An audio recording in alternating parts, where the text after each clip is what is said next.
Christmas this year, I got one of the best budget e-bikes there are. The YOZMA IN.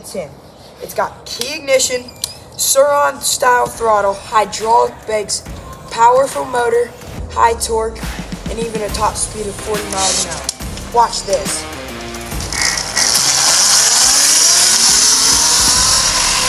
Also has amazing suspension. Driving abilities on this thing are amazing as well.